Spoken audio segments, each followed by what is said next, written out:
Hi there, and welcome again to ZCodeSystem. Here we developed automated systems to help you win. It doesn't matter what sport you're betting on, we've got you covered. We're going to get into some Major League Baseball action for August the 4th.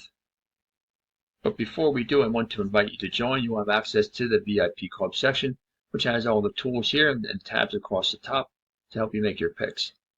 Okay, so we are post All-Star break and we are post trade deadline, so teams are really trying to make a push now over the final 2 months of the season for playoff spots. So these games become increasingly more important. So we're going to take a look at 4 of the games for August the 4th. There's a full slate of games just about, so we're not going to take a look at all of them, but I'm picking out 4 that I think are going to be the best games to look at.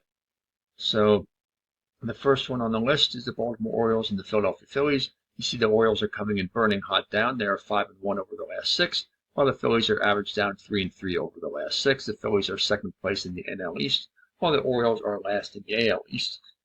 You see the teams are trending in games over the line. The Phillies' last 6 games have been over, and the Baltimore has been over in 4 out of the last 6. The score prediction is kind of irrelevant at the moment because it's only 42% confidence. You can take a look at that. As it gets closer to the game, maybe that has changed. On the power ranks indicator, the Orioles are at 19, a big drop from just a few days ago. They were at plus 29, and while the Phillies right now are at plus 12.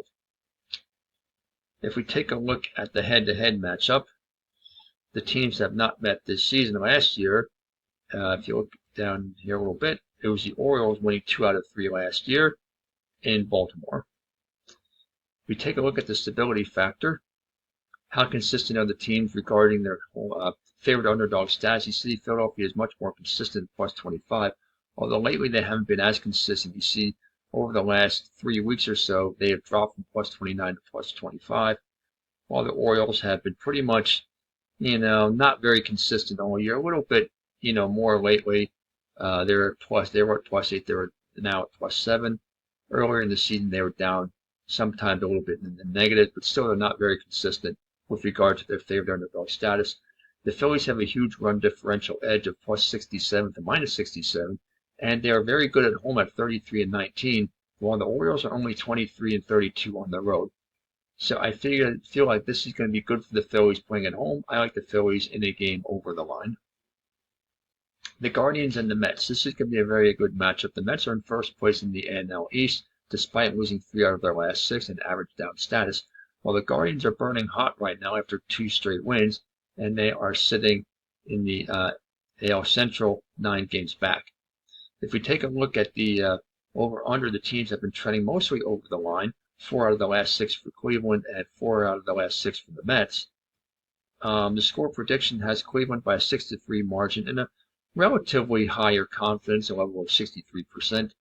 On the power ranks indicator, you see Cleveland an upward climb at plus 18, while the Mets, they were at the top for a while. They took a nosedive from 29 down to 13. Head-to-head wise, the teams have not yet met this season. Last year, it was all Cleveland winning all 3 games at home. Let's take a look at a couple other things here. We're going to take a look at the scoring differential. The Mets have a plus 43 to minus 29 scoring differential edge. And this thing about this game for the Mets is that they are 37-16 at home, one of the best in the league, while the Guardians are game under 500 on the road. On the consistency factor, you see the Mets are more stable at plus 19 compared to plus 13, both of them on a general upward climb, slight upward climb all throughout the season. In the end, I like this to be a Mets advantage. I like the Mets, but I'm going to pass on the over-under bet on this one. We've got the Royals and the Red Sox. I'm not looking at that. Milwaukee and Atlanta. So there's a lot of good games here, but I'm only picking, like I said, the 4 that I feel are the best ones here to take a look at. The Yankees and the Rangers is the next one I want to look at. The Yankees come in burning hot, winners of 3 straight. They are second in the AL East, while the Rangers are averaged down, losers of 3 out of the last 4, 3-3 over their last 6, and the Rangers are 5.5 games out in the AL West. In the over-under, you see both teams have been involved in games over the line in 5 out of the last 6, and the score prediction has the Yankees by a single run, but the confidence in the prediction is just about the toss of a coin, so take that with a grain of salt at the moment. Head-to-head wise, the teams met earlier this season, and the Yankees won all three. And you can see they're all goal-scoring games, 7, 14, 15 runs total over 3 games, with the Yankees winning all three.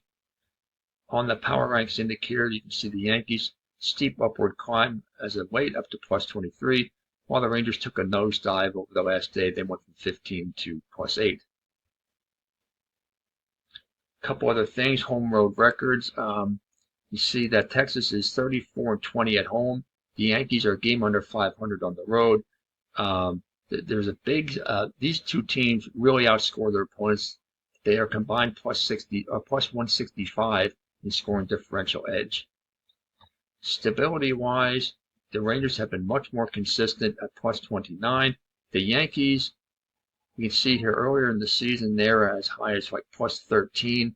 That was back about a month and a half ago, actually almost 2 months ago now, and now they're down to plus 8, so they've been very inconsistent as of late.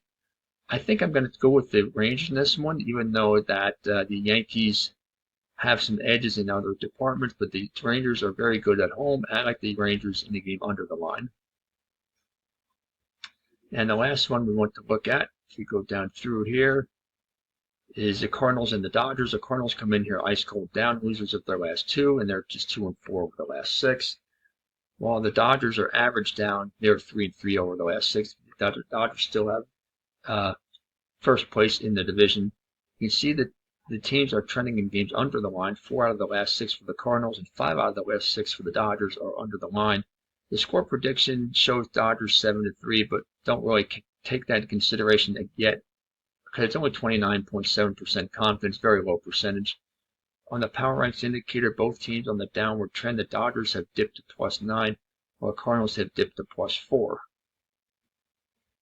If we take a look at a couple other things, scoring differential edge is much in favor of the Dodgers. They are in the positive at positive 69, while the Cardinals are at minus 9. The Cardinals are just 23-31 on the road, very poor, and the Dodgers are very good at home at 35-21. The teams met earlier this season, back in June, and in St. Louis, it was the Cardinals winning 2 out of the 3 games. The total runs in the 3 games, though, was only 18 runs, with 10 of them coming in 1 game, so there have been a lot of lower scoring games, these 2 teams. And then the stability factor, you can see again, the Dodgers have been more consistent with regard to their favored underdog status have been the Cardinals, but both have been a little bit up and down as of late. So you can see the lines trending upward and downward. So in the end here, I think this is going to be a Dodgers win. The Dodgers have a better team, and they are playing at home. But I think it's going to be a lower scoring game, so let's go with the Dodgers and under the line. There you have it. Those are the games from Major League Baseball for August 4th. Happy betting, and see you next time.